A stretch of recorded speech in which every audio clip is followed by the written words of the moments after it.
Welcome back to Questing Beast. I'm Ben.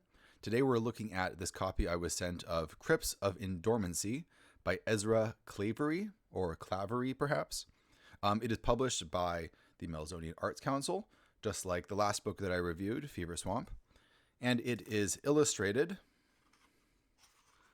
by Andrew Walter, the same illustrator as Fever Swamp. And he does a really fantastic job in this book. I really enjoyed the illustrations. Now, like Fever Swamp, it is a short module. This is a dungeon crawl, and it is done in a great little hardback style. Very well constructed. It does not appear to actually be stitch bound, although it is very well bound, and I don't really have any problems reading it. Although, because it is not stitched, it doesn't really lie flat, and it kind of wants to pop back up, which isn't really a huge factor, but it's something I should mention. Now, here's our back cover. The basic premise of this is fairly interesting as far as dungeon crawls goes, because it is explicitly an anti-colonial, if you will, dungeon crawl, in which you are playing native residents of an island, and the crypt belonged to one of the races, one of the elven races that conquered the island in the past, and you are raiding the tomb essentially of one of the colonialist oppressors, which is an interesting twist on the dungeon crawl. Let's look inside. We have a great little map here of the interior of the dungeon. It's really just a 2-floor, really a 3-floor actually. There's a sub layer. Room, right? There's one big room here. This is the upper layer where you have a bunch of bodies on these slabs. We have the lower layer, and then deep in the cellar you have the sarcophagus. Now, what I found particularly interesting about this book is that it's an interesting combination of both very modern OSR styles, both in terms of the art and in terms of a lot of very creative original ideas, combined with a very high-Gygaxian style of writing. So rather than having things be very terse and useful, as we see in a lot of modern OSR books, this is much more expansive and descriptive, which is a very different style. And that's really going to appeal to some people rather than others. I'm not going to say it's necessarily better or worse, because it does have some distinct advantages.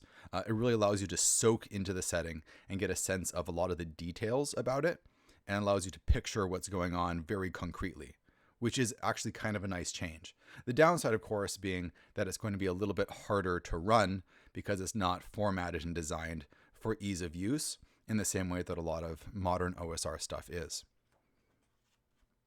We have some background of the history of this island, again, with way more detail than you're necessarily going to need. However, a lot of it is really fun to read.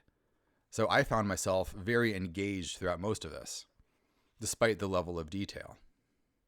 We have a guide for finding the tomb, like how you're going to find it, the different types of guides you can get, what the different clans of the island people are like. Lots of interesting optional rules, which I like. That's really going to allow a dungeon master to adapt this to their personal style. So right away, I noticed this throughout the book. This book is big on the obscure vocabulary words, and that's either going to be a plus or a minus to you. I mean, these days, since we all have cell phones, it's easy enough to look up any vocabulary that you're not aware of. But this book is quite dense with it. I found myself doing that every other page or so.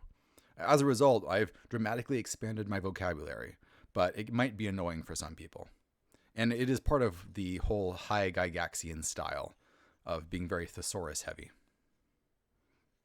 You're going to travel up a mountain, fight a weird illusion, arrive in an open clearing inside a mountain, and encounter the Mausoleum.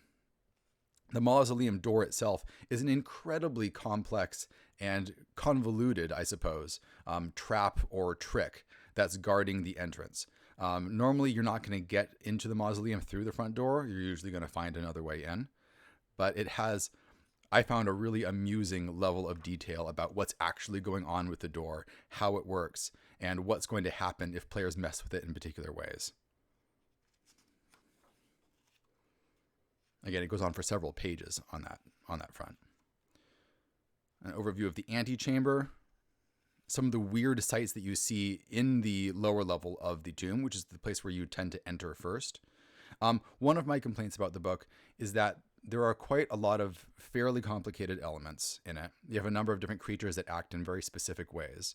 And these tend to be named with rather convoluted Gygaxian names, which don't make it immediately apparent what they are, what they look like, or how they work. And the encounters or the descriptions of the areas where these creatures have been just mentions them. And without context about the creature and its drives, you really can't understand the descriptions very well. You really have to go to the back of the book, read those creature descriptions, and then you get a much better sense of what's going on. So I found that a little bit annoying that it was only when I got to the end of the book that the beginning of it really made sense to me. It would have been nice to have in the initial descriptions even just notes basically summarizing what these creatures were and how things worked out, which would allow GMs reading this to be less confused as they go through it.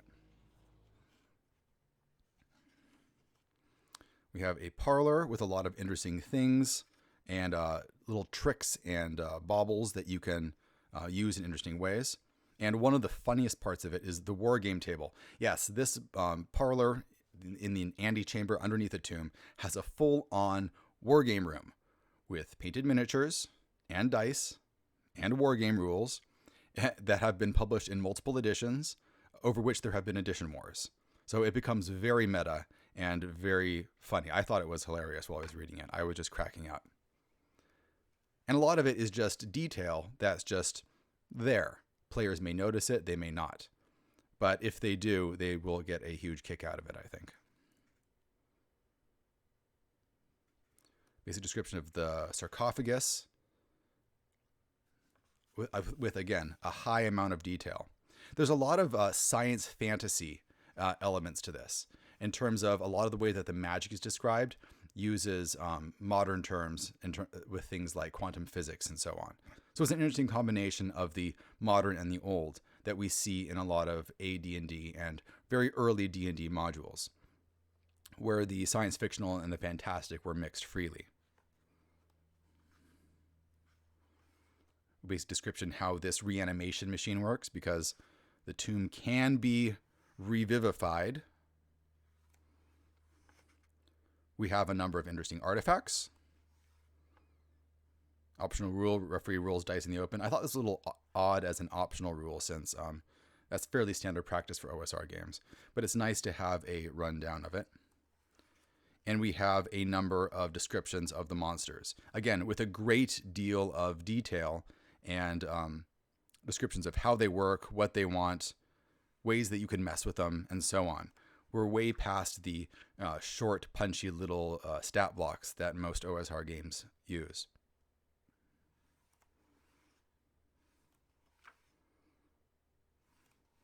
Remainder of the bestiary. And there we go. So this was a very interesting little module. Like I said, it has its pluses and minuses. I think it was definitely one of the more entertaining books to read that I've read in a long time. It's one of those OSR books that you can read for pleasure on its own, just because of the way that it's written and the style that it uses. And there's a really wonderful level of world building involved, where you have a lot of fun reading all of these descriptions and watching the history of this island and the fictional world that this author uses just come to life, mostly by implication in the back of your head. However, if I was going to actually run this module in my actual game, I would be very tempted to create my own shortened version of it.